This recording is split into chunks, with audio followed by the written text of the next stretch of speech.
thunder of jets in an open sky, a streak of gray, and a cheerful... A loop, a whirl, and a vertical climb, and once again you'll know it's time for the adventures of Rocky and Bullwinkle and friends. Starring that supersonic speedster, Rocket J. Squirrel, with his pal Bullwinkle the Moose, and a host of others. Hurry, Bullwinkle! The show's about to start! I'm coming as fast as I can. Wave to the people!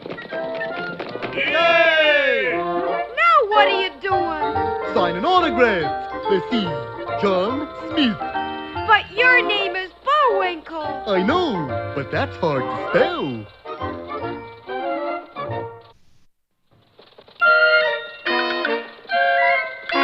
We're gonna have a lot of fun! Come on and join us! Sure, there's always room for one more.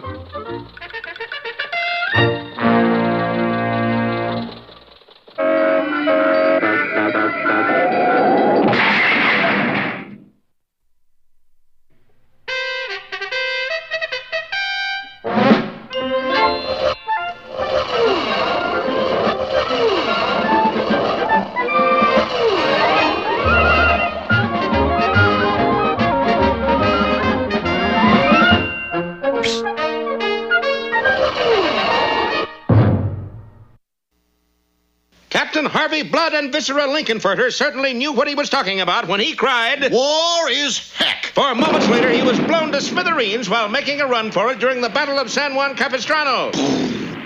Captain Lincolnfurter was a hero. We can't all be heroes, but it's perfectly legal to have a hero. What have you got there, Rock? It's my Bullwinkle scrapbook, Bullwinkle. In here I keep a record of your heroic feats. Come on now, Rocky. My feats aren't heroic.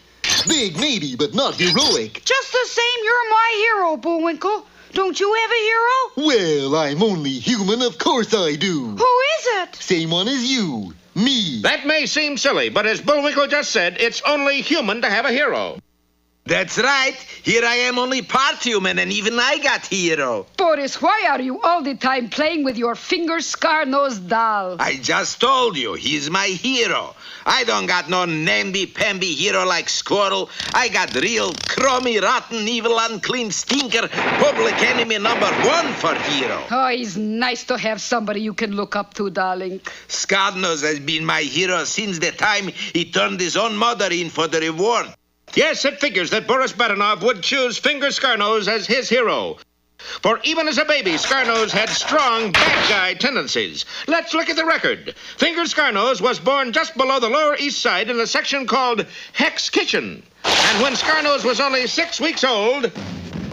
I'm telling you, Mama, the kid is a bad seed. He's a fink clear through. What kid's that, Papa? Our kid, Fingers, that's who. How can you say such things, Papa? The kid is only 6 weeks old. It's easy to say things like that. I just went in to kiss him goodnight and he tried to roll me. That was only the beginning. As Scarnose grew older, he took to stealing hubcaps with the cars still stuck to them. At the age of 4, he hijacked a diaper truck, but they couldn't pin a thing on him. He learned to lie, cheat, steal, and make zip guns. And then one day, Scarnose fell in with a bad crowd. Go on. Tell him how he graduated from reform school at the head of his class. He graduated from reform school at the head of his class. That's right. He was magna cum laude. As everybody knew he would, Finger Scarnose grew from early hoodlumhood into full-grown gangsterhood. Today, he is a mature punk, Mr. Crime himself, kingpin of the underworld. And he is my very own hero. Please don't get so excited, darling. I want to be just like Scarnose when I grow up. You are grown up, Boris. Now quiet and listen. In a recent report at a fact-finding committee, Claire Louse Booth stated that... It's been common knowledge for years that Finger Scarnose is a dastardly criminal. Why hasn't he been flung into prison? Yes, why? Perhaps the DA can answer that. We can't get anything on him. You know, handcuffs, leg irons, things like that. Why not? We've never been able to get anybody to testify against him. You mean there's never been a witness against Finger Scarnose? Oh, yes. The East River's full of them. No, then our hands are tied. So were the witnesses. Does this mean that Finger Scarnose will go on and on making millions through his criminal activities? Will there never be a witness brave enough or stupid enough to testify against Finger Scarnose? Be sure to learn the spine-chilling answer to that in our next episode episode entitled Bullwinkle Sneaks a Peek, or There's Room in the River.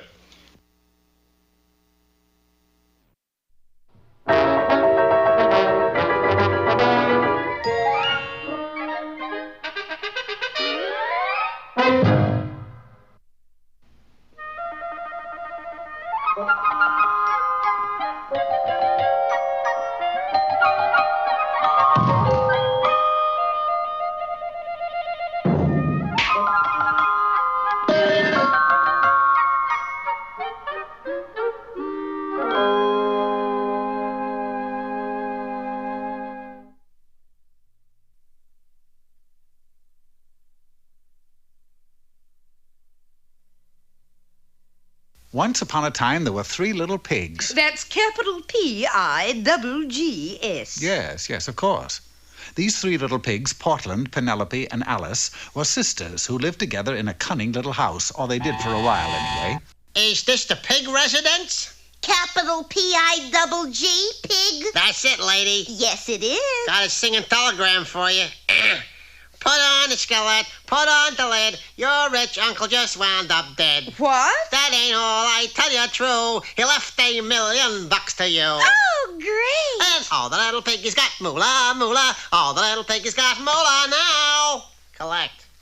Yes, the pig sisters were now rich beyond their wildest dreams, and the first thing they decided to do was... move out of this cunning little house. So, in a very short time, as these things go, each of the 3 girls had built a mansion of her own. Portland's was of straw, Penelope's was of sticks, and Alice's of solid brick. Of course, the news of their fortune spread far and wide and finally reached the ears of one Henry Q. Wolfe.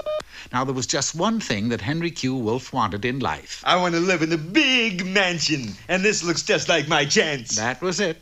Of course, Henry would never think of getting a job and working to get rich. Ooh, perish forbid. So he planned to marry one of the pig sisters and get rich for free. Oh, he was a rascal. True, oh, true. So one day, Henry arrived at the door of Portland Pig. Now, let's see. Method 1, the continental approach. Yes, I'll simply sweep her off her feet. Romance-wise, that is. Yes, who is it? Sacre bleu. What is it? Your beauty is absolutely breathtaking. Oh, really? Chérie, may I entrance? Well, Merci beaucoup. Oh, what a charming place you have here. Imported straw. Am I wrong? Am I right? No. Wait a minute. Who are you? Allow me to introduce myself, my little pork chop. Count Henry Q. Wolfe. My friends call me Hank. You can call me Hanky. Well, it looked as if Portland would surely be his victim. He whispered sweet nothings in her ear. Nothing, nothing, nothing, and likewise nothing. He recited poetry to her. Roses are red, violets are blue. You've a cute little nose, and I do too. He played the piano. He even showed a keen interest in good books. Oh, this man has a soul. Portland seemed most impressed, and Henry, felt that now was the time to pop the question. Portland, my petite cochon, will you marry me and make me the rich, happiest man in the world? Portland's answer came quickly. No. Oh, you play the hard to get. I ask you again. No. Would you like to think it over till tomorrow? I guess not. But if you thought this dampened Henry's spirits, you'd be wrong. Sure, there's still 2 sisters left, you know. So Henry dashed right over to Penelope's house. Let's see now, method 2, the caveman approach. Yes, who is it? Okay, beautiful, step aside. I'm coming in. Got the place done in early American stick, eh? Nice, I guess. But I'm gonna make a few changes around here, baby. See here, what do you want? Just you, that's all, honey bunch. I've made up my mind. You're gonna marry me, baby. How do you like them apples? Obviously, she didn't like them apples. Now, Henry had only one chance left, and he hurried to Alice's house. Method 3, the all-out approach. Oh, boy, this one's bound to work. Yes, what do you... I love you, I adore you, I worship you, I can't live without you. Yes, but Please say you'll marry me. But... Please. Well, all right, You said yes. Yes, you said yes. Oh, dear rich Alice, you've made me so wealthy, happy. But I... No time for buts, my pet. Come, let us fly together now. Well, they were married immediately, and they set off for a whirlwind honeymoon at Niagara Falls. Look, Alice, you see all the water? Yes, but That's enough. Let's go. And away they went back home. for the wolf couldn't wait to start living in the big brick mansion. Ah, this is the life, eh, Alice? Will you listen to me, loudmouth? I'm not... Cassandra! Cassandra, would you come here, please? Coming, madam. I thought your name was Alice. That's what I've been trying to tell you. That's rich Alice Pig in there. I'm Cassandra, her poverty-stricken maid, you silly thing. Well, mistakes will happen. I'm also your wife, you worm. Get in here. But Cassandra, ow, honey, ow. Now, of course, every fairy tale must have a happy ending, so naturally, Henry did get to live in the big brick house surrounded by wealth, but not quite in the way that he'd thought. Yes, sir. Whom shall I say is calling home? Whom?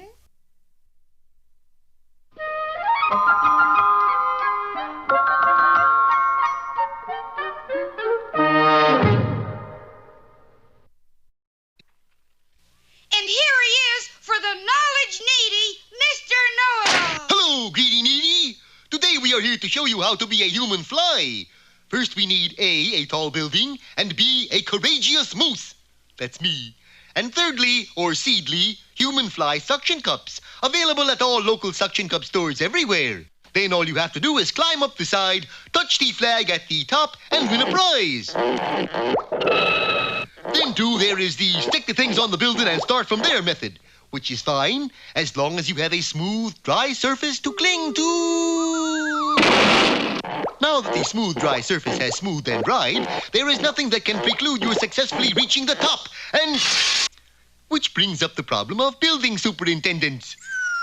It sometimes becomes necessary to actually look like a fly and simply walk up the stairs to the top. And thus failing, there is always the fire escape, which not only offers protection from the building superintendent, but affords maximum protection in case of fire. And there you have it. Hey, Mr. Know-it-all, you made it. What's next? Next? Oh, yes, I salute. Should have used the other hand. Gosh, that's too bad, Mr. Know-it-all. If you touched the flag, what would your human fly prize have been anyway? The prize. Oh, yes, I remember. A human fly swatter. And now... Hey, Rocky, watch me pull a rabbit out of my hat. But... See? Nothing up my sleeve. Presto! Wrong hat. And now it's time to meet Mr. Peabody.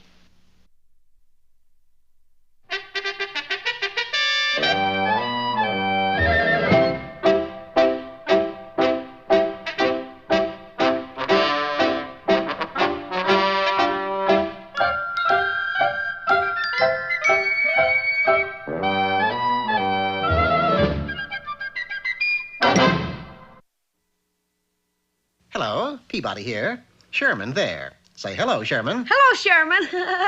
You may dispense with the levity, Sherman. Yes, Mr. Peabody. Today we shall journey back into time to reveal the true story behind one of history's greatest archers, William Tell. Set the way back for November 18th in the year 1307. Got it. The place, Switzerland, near the community of Uri. All set. Let's go. In the twinkling of an eye, Sherman and I were whisked back in time to a small Swiss village. Keen way to travel, huh, Mr. Peabody?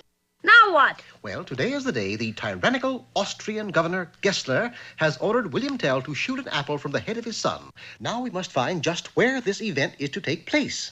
I beg your pardon, young man, but could you tell us... Don't stop me now, mister. I got to get out of this country before I get killed. Get killed? My word, who would want to kill a little fellow like you? My papa, he's gonna shoot me with an arrow. Arrow?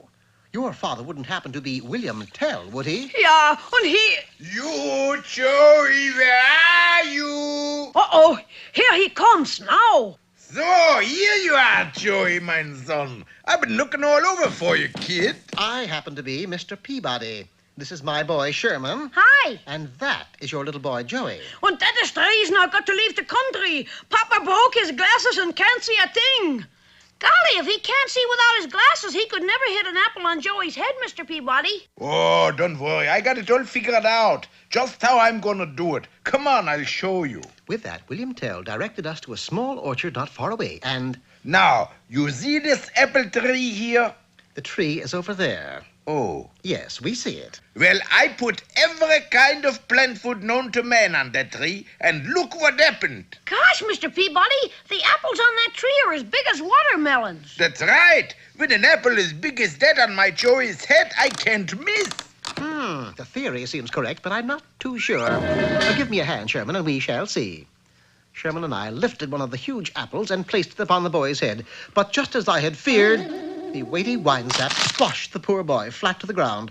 As you can see, the big apple might be a popular dance, but as a solution to our problem, it's a dismal failure. Come, we shall try another approach.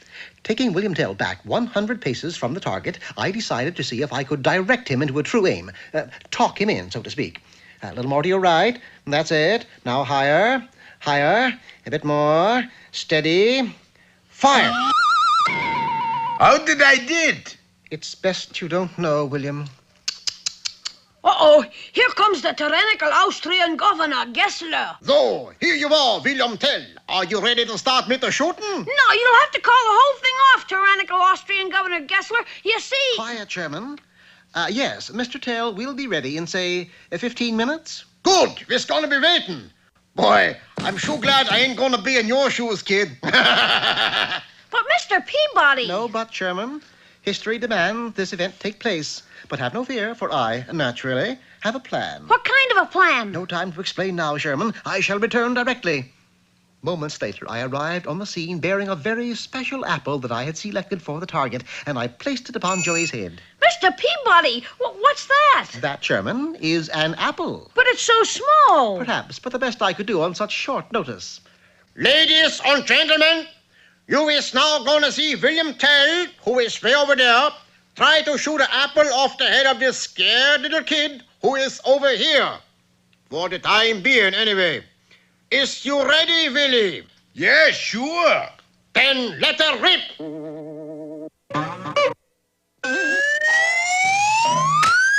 Hey! Wow, he did it! But you took an awful chance letting him try, Mr. Peabody. I leave nothing to chance, Sherman. You see, I took care to place this powerful little magnet inside the apple so the metal arrowhead would be attracted directly to it. He couldn't possibly have missed. Gosh, Mr. Peabody, that was brilliant. I know. So that's how William Tell became a famous Swiss hero. And because of his poor eyesight, a cause of eye trouble was named after him. A cause for eye trouble was named after William Tell? What's that, Mr. Peabody? Why, television. Of course, Sherman.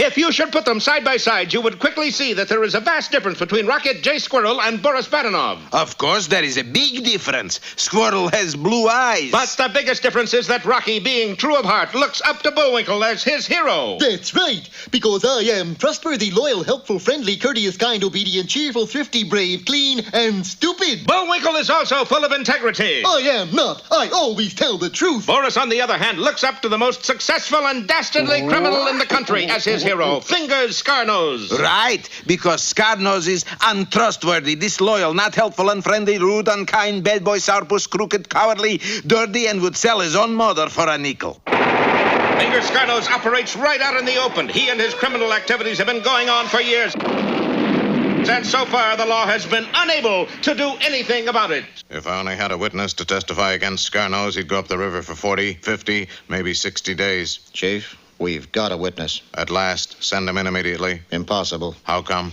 We can't get the cement off his feet. Can this go on forever? You bet your blue booties it will. Nobody will ever put the finger on fingers. Is there no one who will testify against this blight on the nose of society? Is there not a hero who will step forward and bravely say, I will do it. You'll do what? I will go down to the store and pick up a bag of onions. What for? For this peanut butter pound cake I'm baking. The only way I can get it to weigh a pound is to put onions in it. Okay, but don't be gone too long, Bullwinkle. And with no further fooling around, Bullwinkle hurried out of the house and down the street toward the onion store. At the very same instant, Boris and Natasha hurried out of their hideout and ambled along until they finally came to rest in front of the big house on 92nd Street. Here we are, honey bun. This is the house of my hero, Scarnose. Some class, huh? Yes, darling, but why are we here? To get autograph. What else? And look, Natasha, a little something I bet you didn't know I got. What is it, sweetie? Yeast mold? No, his lock of hair from Scarnose. He's still using that greasy kid stuff. By that time, it was 1:30, the exact time that Scarnose, surrounded by his trusted finks, always left the house to pull a job. It was then that a sickening turn of events took place. The big black getaway car pulled up in front of the local bank, and Scarnose and his mob dashed inside to hold it up. The sickening part is that Bullwinkle's destination, the onion shop, was right next to the bank. The onion-seeking moose went into the onion shop and immediately came out carrying a bag of onions, for as we all know, it doesn't take long to pick up a bag of onions. Bullwinkle found himself directly in front of the bank just as the holdup went into full swing.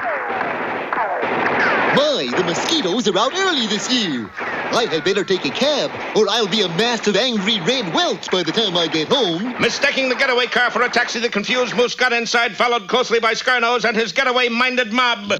Calling all cars, calling all cars. Scarnose did it again.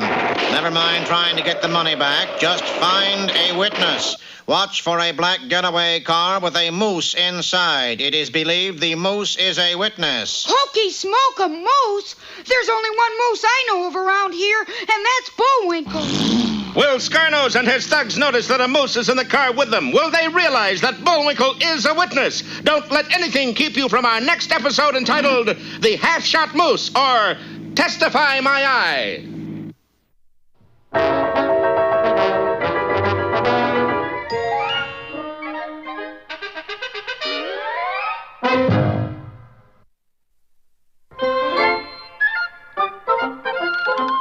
Well, it looks as if our time is just about run out. Mine must be a little slow. You got the credits, Bullwinkle? All on this itty-bitty card. Oop.